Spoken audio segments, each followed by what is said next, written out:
Yes, that's interesting. So, my name is Allie, and I myself am a survivor of sexual abuse and domestic violence from a very young age. And within the scope of what I've done with victims advocacy, I've encountered several individuals who have been victims of satanic ritual abuse. And the ones that I'm talking about come from the western region of the United States, and their experiences have had a lot of similar threads and not totally dissimilar to a run-of-the-mill survivor's experience with specifically sexual abuse. But they were very young of age, and they very vulnerable. Within their stories, it usually started with a family or within a cult family, and they were able to it lasted for a period of years. It was not a singular incident, but it was an ongoing thread, and they were basically programmed by people to sometimes carry out nefarious acts, and certainly to disrespect their fellow humans. I mean, they've been victimized from such a very young age and have internalized that and have grown up to have to shed a lot of the lies that they believed growing up. Primarily, they described sexual abuse. They described being passed around from person to person. So there were a lot of times within those situations, multiple perpetrators, same victim, and that they were not alone in that. They were usually not the singular victim, but that there were multiple victims in the same place.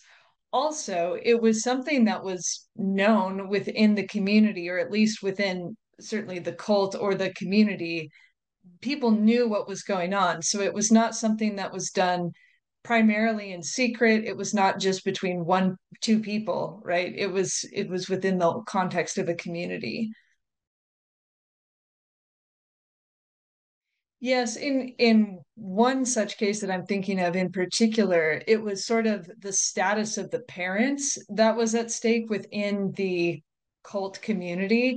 And so it was not an option for these kids. They had no choice. This was just sort of the way of life as they knew it.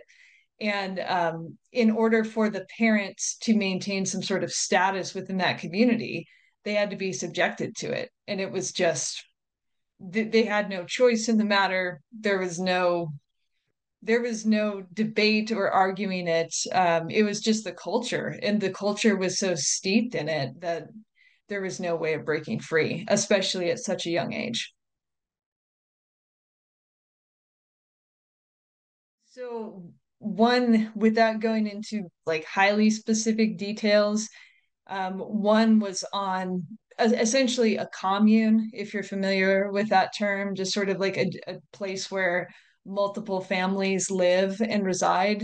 So that was typical, and it's in a pretty rural area as well. So it's not, obviously it's not in the middle of a city, although that can happen there too. It was in a rural sort of place where you're not going to just stumble across it, I suppose. I think one of for me personally, just hearing these testimonies, some of the most awful things is realizing these toddlers are essentially trafficking victims. They've been raped by multiple adult perpetrators in their world whom they loved and trusted. I mean, these were their only protectors. The people charged with protecting and defending them were the very ones exploiting them and abusing them. And so the ongoing nature of that, like I said, it didn't happen once or twice. It was an ongoing pattern by multiple adults. And so, what that does to a child in that situation is it gives this question of who can I trust when the protectors, the people who I'm supposed to call for help, tell me everything is fine and it's okay. What that does to someone's trust is it puts you at odds with the world, because instead of being someone who has confidence and is willing to be assertive and know your rights and know your voice, you become very defensive, and it puts you in a posture against the rest of the world, that sets you up not for great success in later years in life. As I mentioned, there was one local author from my region who did describe that at age 8 he was commissioned to kill someone and followed through with it. He ultimately did escape that life, but it took a lot of years, and he's still to this day targeted.